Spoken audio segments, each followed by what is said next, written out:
All right. Well, it's good to see you guys again. We are on our fifth session, and so we're getting close. Just a few left. Let's get this to present to the external display. All right. Are you guys seeing affected groups? Yep. All right, perfect. All right, so just remember that this is a safe environment, that we can talk about things that work and things that don't work. Our goal is to bring success and our challenges to our group. We can use each other to help solve problems and support each other. That all the strategies that we're learning are linked to actual classroom practices. That this is a place for constructive reflection, and also to see that connection between what we do and what that outcome is for the children. Because the goal of what we do is to benefit who? The kids. All right, we're gonna have a quick speed share. Just tell me one thing that you liked or did or that was successful with emotional literacy in the last month. Taylor, do you want to start us off? Yeah, we hung up some emotion cards on our mirror, and we kind of just practiced throughout the month taking kiddos over to a mirror and just kind of showing them what emotion we thought they were having in that moment, and they all seem to really like it. I feel like they're all like they all go over and touch them now, and I feel like they kind of pay more attention to themselves in the mirror now, so it's kind of cool to see. Nice. Monica, what's a strategy you tried this month? Or a skill you taught? More talking about emotional literacy during care routines like diaper changes. So really getting that one-on-one with every kid and being able to talk about that emotion in the moment or maybe previously. So kind of just bringing more of those emotion words into the classroom and maybe noticing it even more throughout the classroom when it's happening. Right. How did the kids respond to that? I mean, I feel like it made, honestly, some of our bonds closer with some of the more challenging kids that we had. Being able to kind of communicate with them and be on their level and talk about their emotion kind of calmed them in a certain way in the classroom. Okay. When we notice their emotion, or even talk to them when they're having a hard emotion. Nice. I also remember you mentioning that like it was kind of making our conversations with them longer. Longer conversations. Awesome. More meaningful interactions. Yay, more meaningful interactions. That's all fantastic. What about you, Samantha? Well, we practiced them during like the time to go through the cards. You went through the Our feelings older cards? kids would actually tell us how they felt that morning. Yeah. Afternoon. Yeah. I mean, they still use it throughout the day. Like me, I use it a lot. Like I'm sad, I'm mad. So Yeah. So referring more to your emotion words, and yeah, the children seem to engage with the pictures.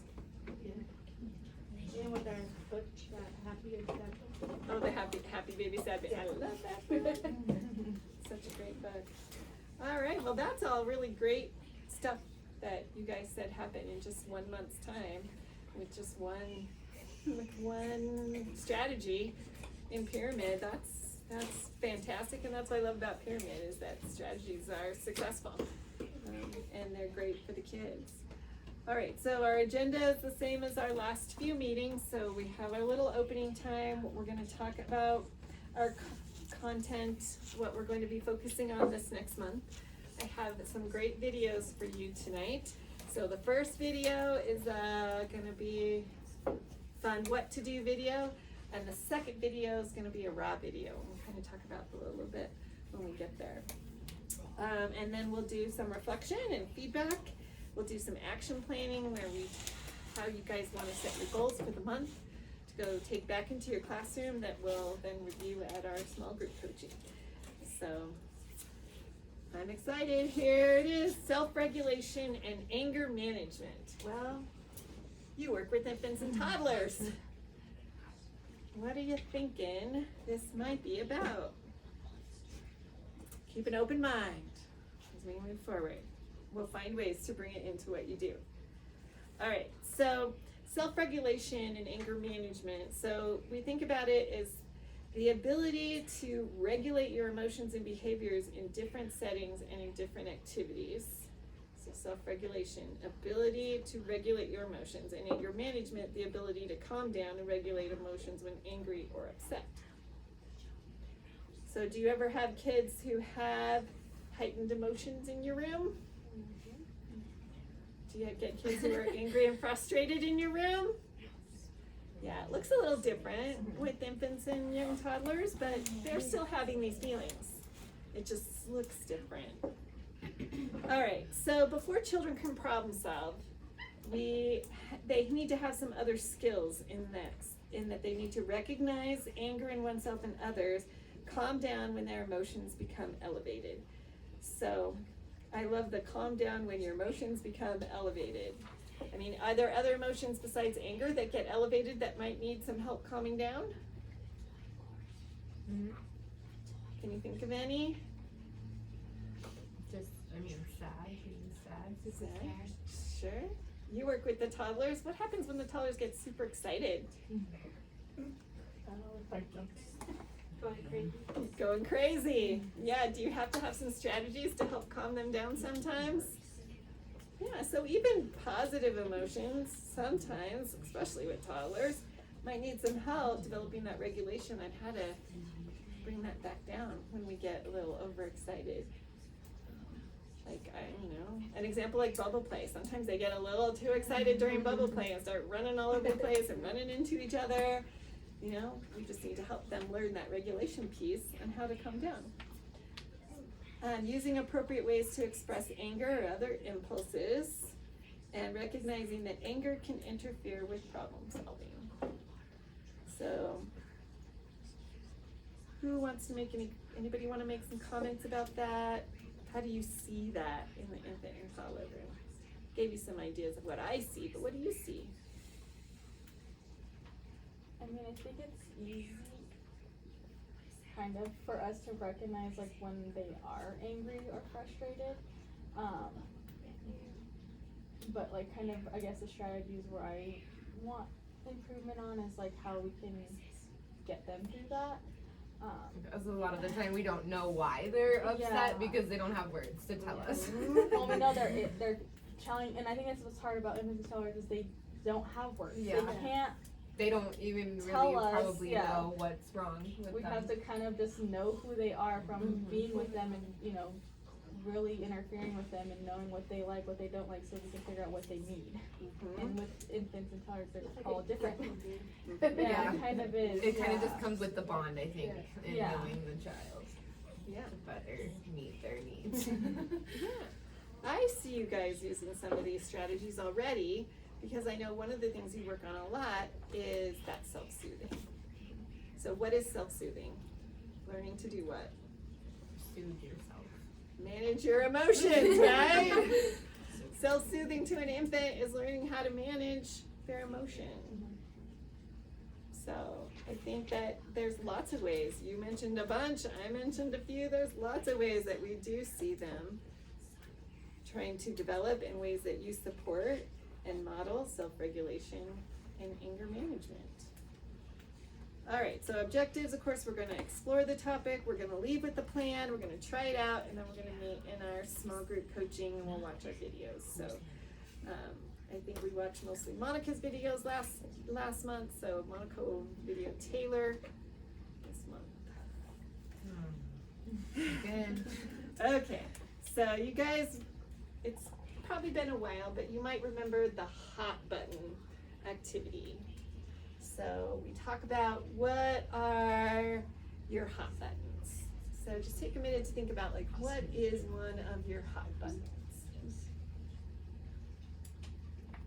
And then why do you think that bothers you so much?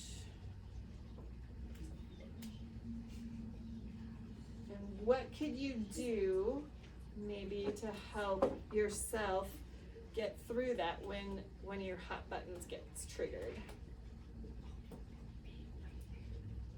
And as teachers, we can kind of think back about how did we learn to do that? So when I was a terrible child, I will tell you, I drove my parents nuts, and I threw giant things, and it just drove my parents crazy. So I had to learn how to regulate my feelings, and I had to learn how to regulate my behavior so that I could have friends. So when do we teach things, and why do we teach kids to handle their anger? Why do they need to manage their feelings? Why can't we just all have whatever feelings we're having in the moment and just lay it all out there? That's not how the world works. That's not how the world works, yeah. Safety, maybe. Yeah, we just, self-regulation is something you have to do in your life. It's a skill. It's a skill that they're gonna need. And even in the infant and toddler rooms, we can help them. So we look at when we teach, we kind of look at this little thing. So we practice when? We practice when they're all at the hot button. They're like triggered, they're rolling around on the ground. Is that we're gonna try to teach them a new skill or try to redirect them? Might try to pull them out of it. Yeah, so when do we wanna teach? When they're calm. Yeah, when they're calm. So before we need them to use the skill, right? We teach it first, teach the skill, practice the skill. In infants and toddlers, we do a lot of modeling the skill ourselves. And then here and here. So we can talk about behaviors afterwards and reflection of what we could maybe do. We can teach it at moments when we're calm. Our goal is that we practice, we see the behavior escalating, we prompt, and then hopefully we get them over the hill. Or maybe they don't escalate all the way up the hill. So what would prompting look like with infants and toddlers? Like when they're getting hungry, getting sleepy, like those early cues. Yeah, looking for those early cues of being tired, being hungry. Yeah, and what kind of prompts could you use?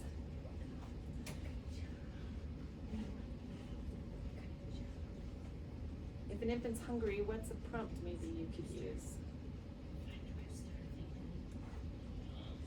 I guess I'm kind of confused on what you're referring to as prompts. Like, Well, I mean, if you're working with a preschooler, it would look like, oh, I see you're getting escalated. gotcha. You know, let's go to the Tucker Turtle area and calm down. But we don't have Tucker Turtle areas in infant and toddler rooms. Why not some of them, like giving them a passy to hold them a couple minutes, having a teacher sit with them even for a couple minutes to kind of distract while the other teacher makes the bottle. Yeah, that's what your prompts look like. Yeah. Exactly, Monica. They look like, let's get you a pacifier. Yeah. Let's hold you. Let's try to distract you. Keep them happy Yeah. while we are in the process of getting their need met. Getting there. Exactly. See, you guys already have this down. All right, so when an infant, let's say we miss it and they're at full escalation, and you guys see full escalation in there, you can't comfort them. They are just out there. Once we hit that point, all we can do is comfort them, right? And wait. So I see you guys doing a lot of prompts in there as you see that their mood is changing and what needs to happen next. So you already do these things. That's not when we teach. Okay. This is where we teach. And this is where we prompt, and you guys do those things. So teach before there's a problem behavior. Do your prompts, just like you talked about. And then hopefully we keep them from escalating.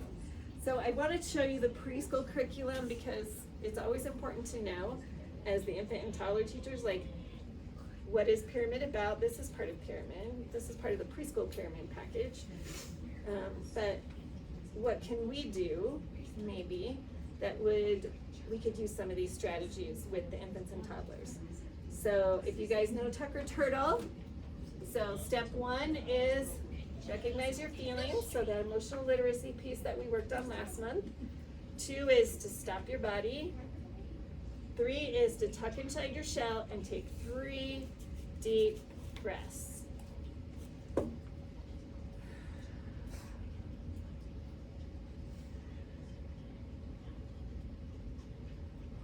Okay, if a preschooler is escalated, are they gonna take 3 deep breaths by themselves? No. If a toddler's escalated, are they gonna take 3 deep breaths by themselves? So who's gonna take 3 deep breaths with them? We do, because we're modeling it, right? We're modeling those 3 deep breaths. And step 4, come out when you're calm, and we think, use our noggin, think of a solution. So we're not gonna talk a lot about solutions today, because that's our training next month. But this is the calm down strategy that we wanna teach preschoolers. Can we use these strategies with infants and toddlers? I mean, one thing I can really think of for infants, a lot of the time when they are super fussing at that point, is kind of just literally picking them up and walking them to like the door, the corner where it's quiet, no one's there, or even like towards the diaper changing, like just removing them from the whole situation. Sometimes just bringing a different area, I don't know, like that's just what I think when a baby's like in high distress is, we need to get you out of there. Yep, change of scenery. Yes. Change of scenery, yeah. So we would call that what, like a redirection kind of in preschool, right? We would move from one area of the room, we're having a problem, maybe you would like to co-color and maybe that will help you to feel better. It's no different with infants. I see you're frustrated here, I wonder what's happening out the window. You guys Or the already do window, that, yeah. They like the window. Yeah, I see you take them to the window. You do take them to the window just to kind of re-give them, reflect with them and try to give them something else to think about. Do you think you could breathe with them? What do you think would happen if you tried breathing with infants and toddlers? Well, if it was loud enough, they might just look at you. Alright. So they look at you. Great. What learning might be happening? What do we call that when kids watch what we do? Modeling. Modeling. So do you think if you did the breathing with them, They'll eventually catch on. Yeah. I don't know, I can't wait to see. We take a video when you try it. It's a wonder for me. I don't know. I kind but of want to see what. I know you want to see too. I can't wait to see what they do when you model this with them and see. We're just creating infant yoga now. Yes. Yeah, I love it. Take a video. I can't wait to see. I'm interested to see what they do. Yeah, I think you could try that. Lying Because breaths with the how do we infant. teach kids how to do things is by they watch us. Yeah. So if we say, if I'm angry and I'm gonna start throwing stuff around the room, maybe not throwing, but how you can be, slamming cubbies in the thing because, you're feeling a little angry. What are we telling kids? What's the message we're sending them? I'm angry. I'm angry and this is an appropriate way to show that. Maybe we could model this for them, and then what do they grow up thinking an appropriate thing to do is? Having a few moments to themselves. Yeah, have a few moments to yourself to gather yourself together. I don't know, take a video, can't wait to see you, call me in there, I wanna see it really bad. I'm interested to see how that'll work, but I think some of these strategies can work. So, we talk about children need opportunities to practice, so are they gonna understand what you do the first time you do it, or the first time you try it? No, but how do they learn? How do infants and toddlers learn? Repetition. Repetition, that's consistency, yes, all of those things. But I think it is important to see, this is some of the things that happen in preschool classes. This is where we want them to be. So we're gonna take deep breaths. So I just wanted to show you something that I used. So these are all these beautiful things that are made. This is something that I made for a kiddo to help them learn to calm down. So this is another strategy. It's called the dragon breathing. Thank you, Heidi. Where they learn to breathe 1, 2, 3. So boy gets angry.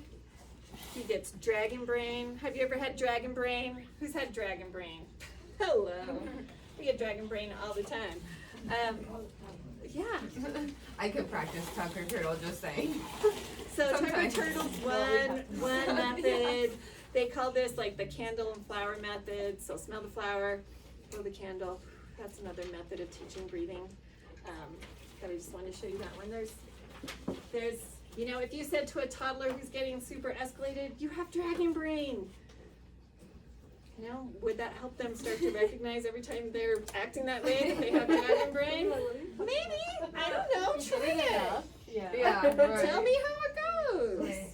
I'm interested to see what infants and toddlers respond to. That's what's so exciting about when we meet the second time.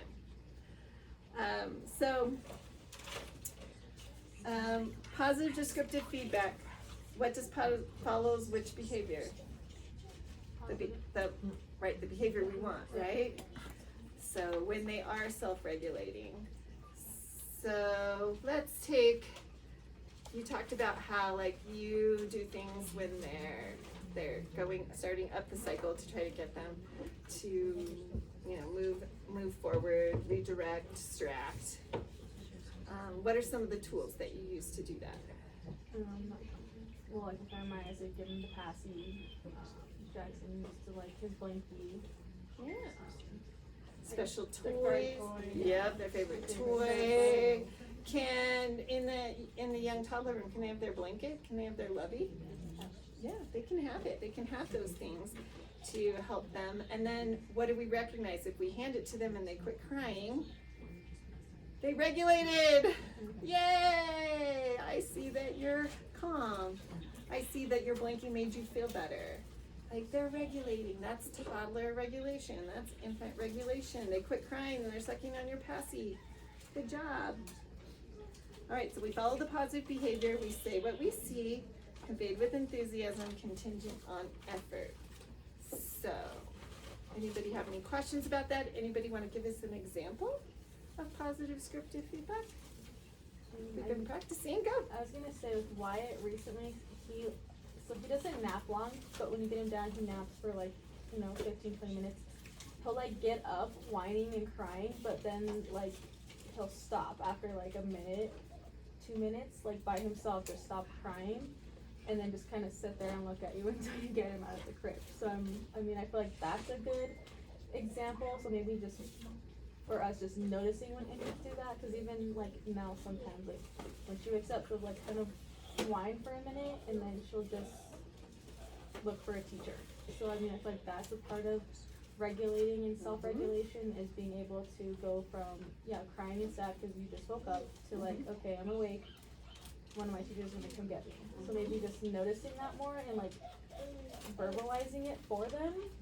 Like, I see you were able to wake up, and stop crying and wait for one of us to come get you. Like, I think just maybe using more of that language and noticing it, because they do it, it's just we just go get them out and continue with our day. Right. They're already doing Yeah. it. We're just gonna add us recognizing Yeah. that that's what they are doing. Using They're the positive regulating feedback, themselves. They're doing it all day long. We just didn't realize Yeah. that's what they were doing. So yeah, just noticing that. Great job, Monica. All right, so opportunities for children to reflect. I know this is really hard with infants and young toddlers. We've kind of talked about this the last 2 months. So I just kind of wanted to throw something out there that maybe we could think about is could we reflect with parents about practices that we're doing with their kids? Yeah? What do you think, what would that look like? Somebody want to give me, what do you think that would look like? What might that sound like? What words would you say?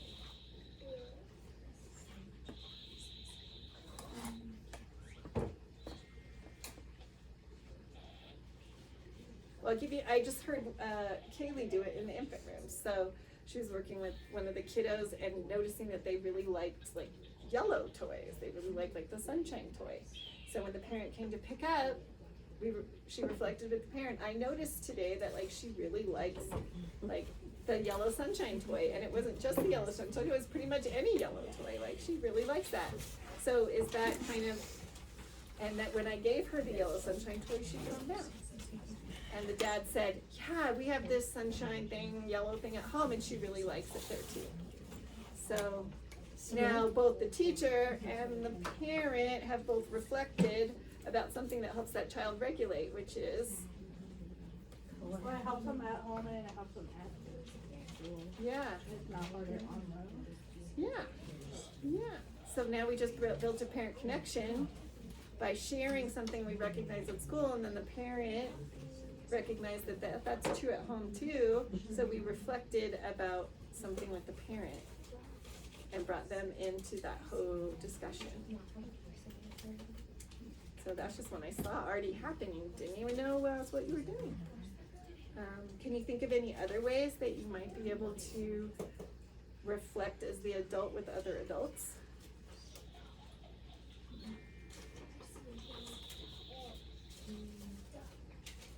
I mean, I don't know, like when we do the infant intake and we like share things, or we have parents share things with us about their kids, so that we can do it here and see if it's effective, a way to reflect.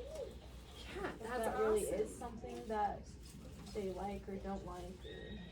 Yeah, when you're doing that parent intake, we go through everything on the form, but like Monica says, we can go more in depth about what does their child like, what does their child dislike, you know, what's their favorite thing. Maybe we need to ask some more questions to get more information about how these kids self-regulate at home, or what works with the parent right at the intake. Yeah, that's a great idea. That's fantastic. All right, so, and then connecting with families, which we kind of just talked about that way, but there's lots of other ways. We have the backpack series, the Tucker Turtle story, and then that one picture is just of making like a backpack for the kids to take home. Who did like the Paddington Bear backpack when you went to school? Where you bring corduroy home, Yeah. Paddington home for a weekend, and you write pictures and do all that. Well, that's an example of taking Tucker Turtle home and having have the child teach the parent the Tucker Turtle method, because then now what can happen? The practice that we're practicing at school, the child takes home and teaches to the parent, and now everybody can support that child to use Tucker Turtle. Yeah, I thought that was ingenious.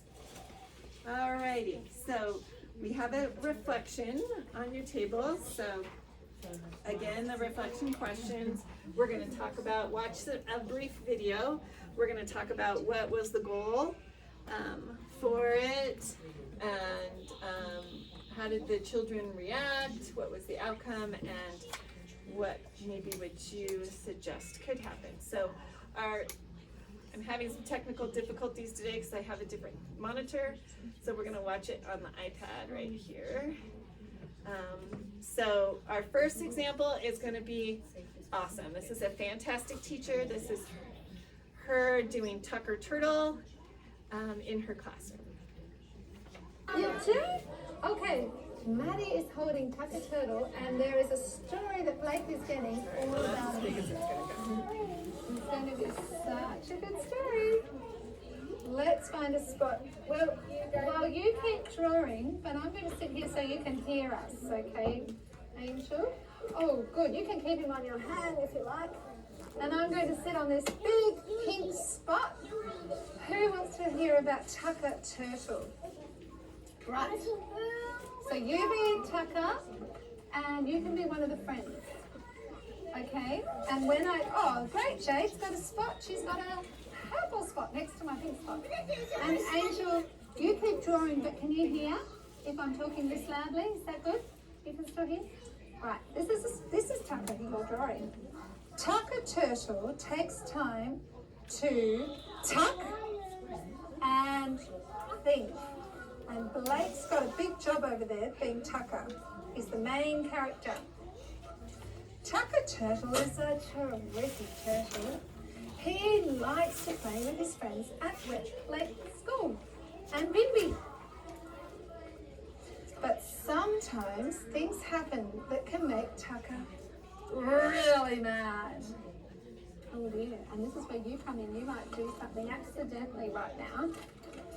When Tucker got mad, he used to, and I think you can be gentle, he used to hit, kick, or yell at his friends.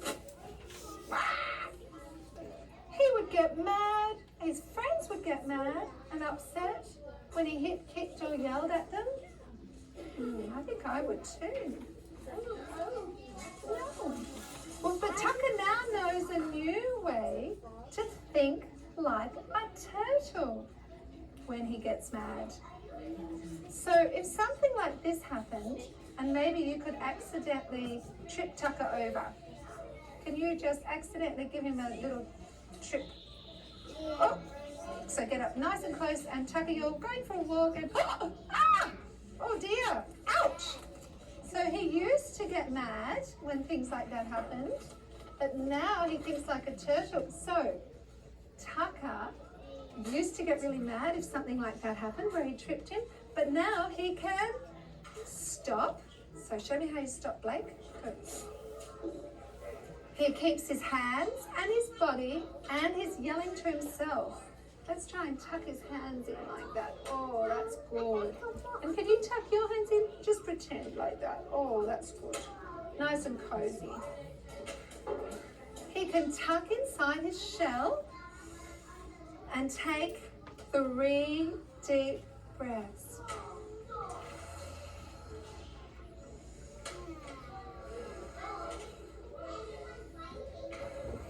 To calm down. I already feel calm. Do you feel calm? Tucker can then think of a solution or a way to make it better. So we use our solution kit, don't we? Well, so does Tucker. But he can't use his solution kit until he's calm. All right, so let's just reflect. We're not going to spend a lot of time on this video, but that's the Tucker Turtle story that they teach in preschool. And so tell me a little bit about what was the teacher trying to accomplish with this strategy or activity? We'll just talk through this one and then we'll do personal reflection on our next one. I think the goal was to teach this model that she's currently using in her class and kind of give the children an opportunity for them to be involved in the story as well and kind of walk through it with her on what it looks like. Yeah. And maybe practice the breathing skills Yeah. while they were calm.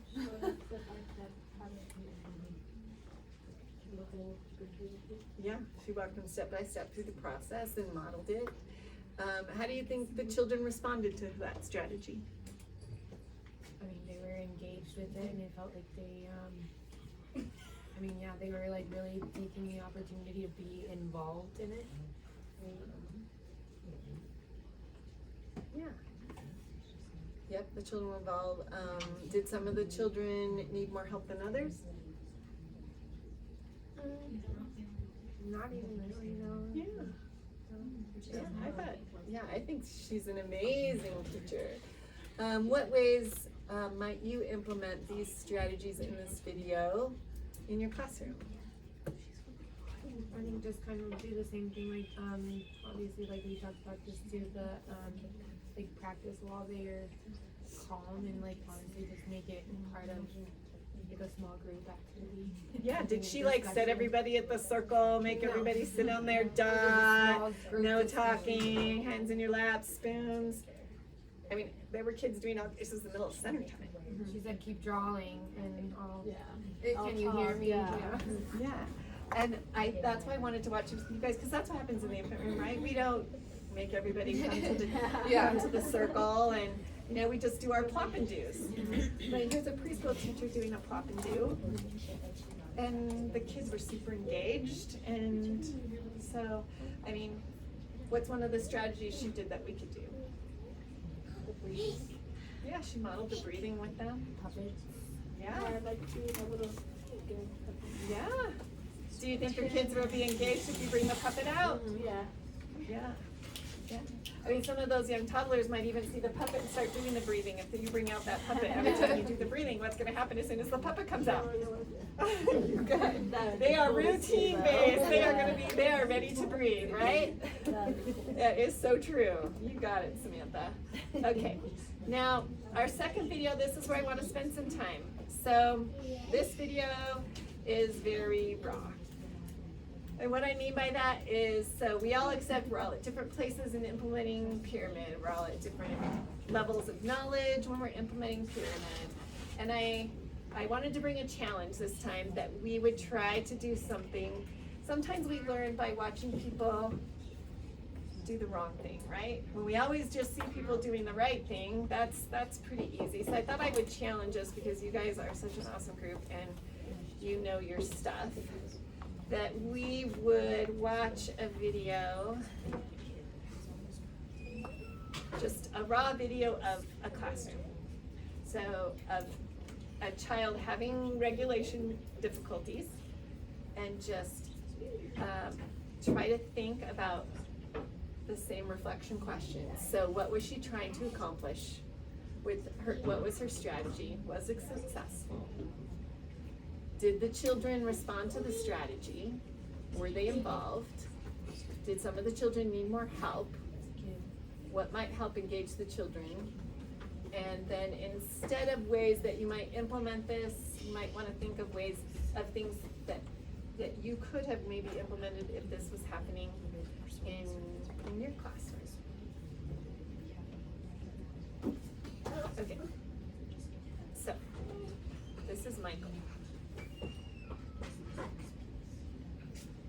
Okay.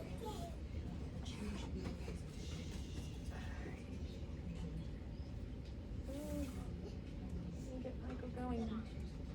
Somebody's getting cooked for us. Oh, what is that? That's a bacon egg. Okay. Here it goes with that. Arina, sit here with me sometime. Arina, you can sit here, okay? Let him sit for today. I know that's your chair. Sit right here. Okay?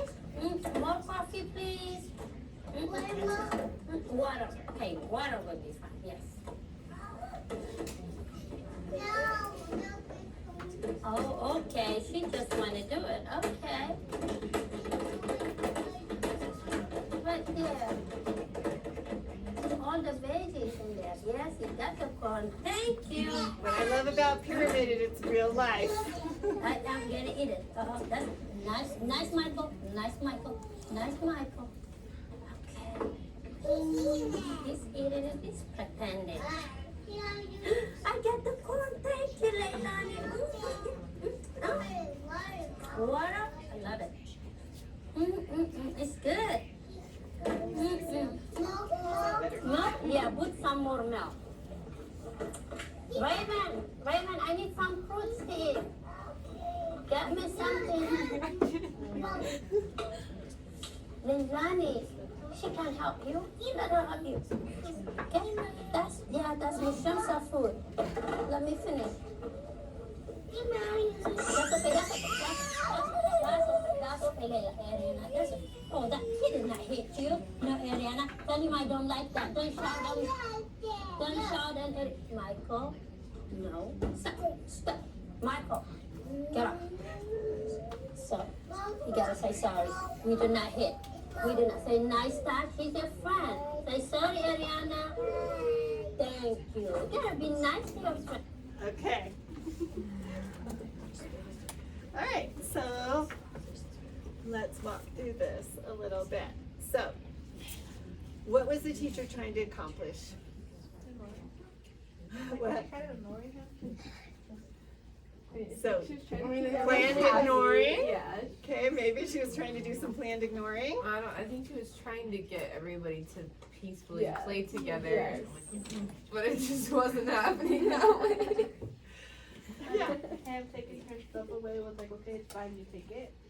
Uh-huh. And which is like opposite of what we Yeah. do. Okay, all right. And she's like, tell her sorry. Right, so this is probably somebody who hasn't had a lot of pyramid training, right? Yeah. So she was, the goal was, right, she was trying to practice friendship skills, I think. Yes. And she was asking the little girl to be flexible and sit in a different chair.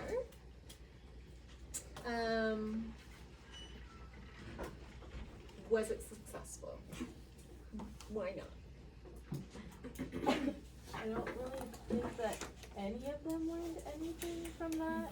I mean, Okay. like, the aggressor didn't, learn that, oh, I can't do this because he got everything he wanted and got the attention he wanted, and Then the little So- girl kind of suffered yeah, because she's she the had one with the to victim. Yeah. sit in a different spot And get all her toys taken away and thrown, and so I don't know that she learned anything either about she learned that he gets I feel to like have he gets it. to have control whatever for he it. wants. Yeah. And was able to do whatever he wanted. Like him keeping the toys, him. Kind of Right, bad so- behavior Instead of- being yeah. rewarded. Right, so were there opportunities to teach regulation to Michael? Yes. Yes. Okay. What were one of the opportunities in the video that you could have taken if you were the teacher to help him learn some anger management or some self-regulation? When he started smacking the bowls and throwing things off the table, I could have been like, I see your hands need something to do. Well, And that taking could've- him to go throw a ball or something else that could be more aggressive. His hands. Hey, what does music do? So right, using that strategy that obviously I see you want to throw things, let's find somewhere and something Where we for can you throw. to throw, where we can throw. Right. Anybody else? What other opportunities were there for the teacher to support Michael with self-regulation? Using some kind of model like the Tucker turtle, or giving him space, or asking him to maybe take some breaths, or acknowledging what he was trying to do and how you could help him accomplish that goal. Or even acknowledging like the other children and their behaviors that were right and what she kind of wanted them to do. Oh, recognizing the behavior we want. Who showed some regulation there? The little girl. Little girl, right? Yeah. So how could you have positively, descriptively, you talk to her? What's something you could have said to her if you were I that like teacher? the way you're sitting in your chair, waiting your I turn. like how you're my toys. Yeah, there was lots of opportunities to use that positive descriptive feedback with the child who is modeling and doing the behavior that we'll assume we wanted to have. Yeah, there was lots of opportunity there for positive descriptive feedback. All right. Anybody else? Did anybody else want to add anything about self-regulation or something you would have done or something that could have been a strategy that could have been used? Because these look like toddlers to me. Like, could you like redirect them to do something different? If that was the case with her?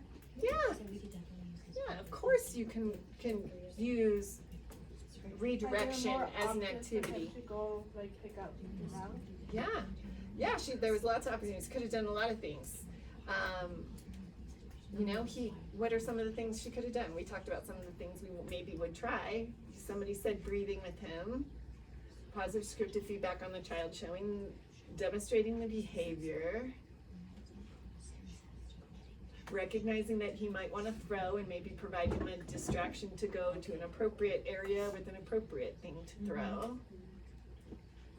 Did she use any emotional literacy? No. So were there opportunities to use emotional literacy Yes. to kind of tie that to that self-regulation piece? Yeah, I think there was definitely some opportunities to talk about, to recognize emotions. Why do you think he was maybe hitting that? Did you hear attention? He was totally looking for, So he a partially reaction. did He do kept, good he by literally ignoring stopped and and talking looked. with the other children Right. who were doing what they were supposed to be Yeah. doing. So I mean, she did some of it. She I wouldn't did. say she did awful.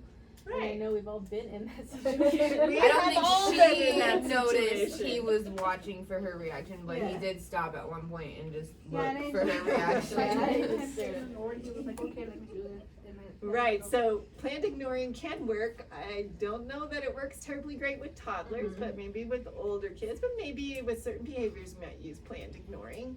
But was planned ignoring a successful strategy here? So what do we know about pyramid? If it's not working, what do we do?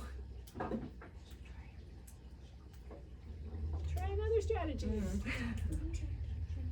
So, okay, great. All right.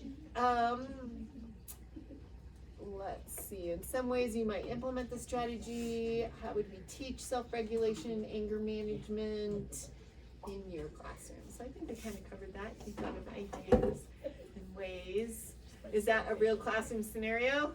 Yeah. Yeah, that's what I loved about that video. Is like, this is what happens for real. Yeah, it's basically what happens at home. This is a It's not even real just even video. in classroom. Yeah, opportunities where the teacher used her skills. There were more opportunities there. And look at you guys. You found so many opportunities. That is, see, you guys are so great. You already got this down. All right, so we went through all those, our 2 videos. So let's plan. So you have on your table your goal sheet to kind of think about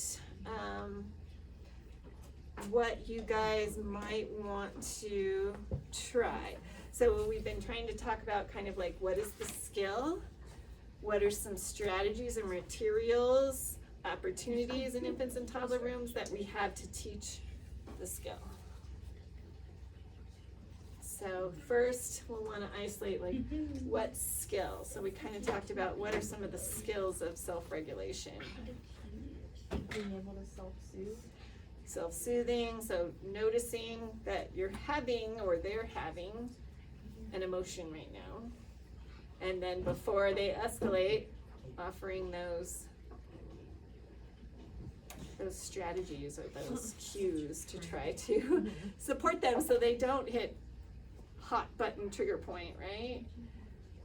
All right, so we talked about a lot of different things, especially with the last video. So take a minute to kind of brainstorm on the sheet about what you want to try in your classroom, and then we'll try to focus. So we'll maybe take, say, 3 minutes for individual, just to kind of go through the day and think about when there might be opportunities to incorporate that skill, or what time of the day do opportunities automatically present themselves to practice and teach these skills.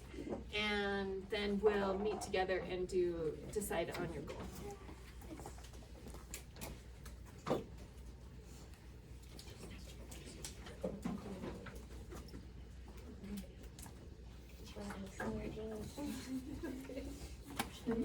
Each side of breathing phases into. You guys don't have, No, we don't have the right paper. I was like, I don't think we have the right let me grab some. Here you go. Sorry, I didn't put those on the table. Maybe you would like them. Okay, there you go. We got them.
Will 1 more minute be enough time? Maybe 2 minutes? Okay.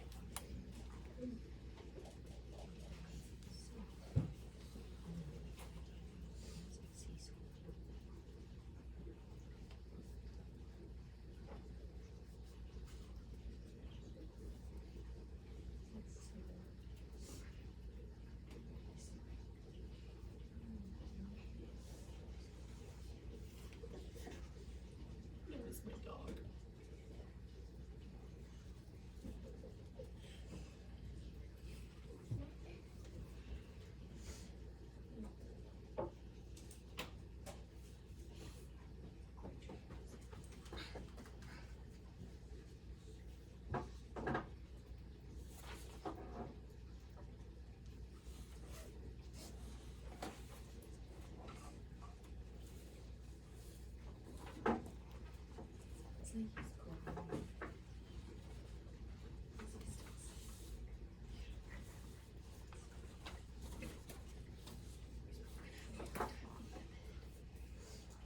Alright, take a few minutes to finish what you're writing.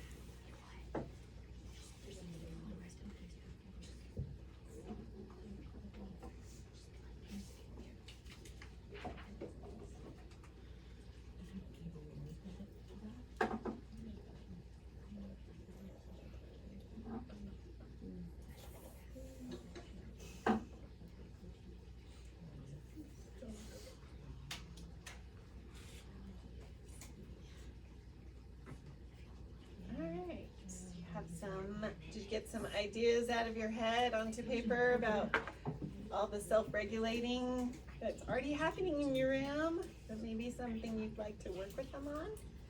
Does anybody want to share some ideas? I just thought it'd be interesting to try taking the 3 deep breaths with infants. I just don't know whether that'd be, I mean, obviously I'm thinking individual as it happens. I just don't know like when, I guess would be like the best time to do that. Well, when would be the best time to do that? I put just like during free play, care routines, after drop-offs, when the opportunity arises. Well, there you go. Whenever the opportunity, whenever they need help self-regulating, right? The opportunity. Are you going to have any opportunities in the infant room? All day long. How about you, Sam? Are there going to be opportunities in your room? A lot of opportunities. Okay, but it looks a little different than preschool, right? Yeah, but there's still opportunities, and they're still doing it. There's probably more opportunities. Uh-huh. In preschool. Yeah, there might be more opportunities, especially between 4 and 5 p.m., right? Lots of opportunities. So many opportunities. And lunchtime. And lunchtime. Yes, yeah. Does anybody else have something they want to share, an idea that they had? Okay. All right then. So Taylor and Monica, I'm going to have you two just do whatever your plan for what you guys want to focus on, and then Sam, if you want to meet with your assistant and kind of decide on what you guys want to focus on, and then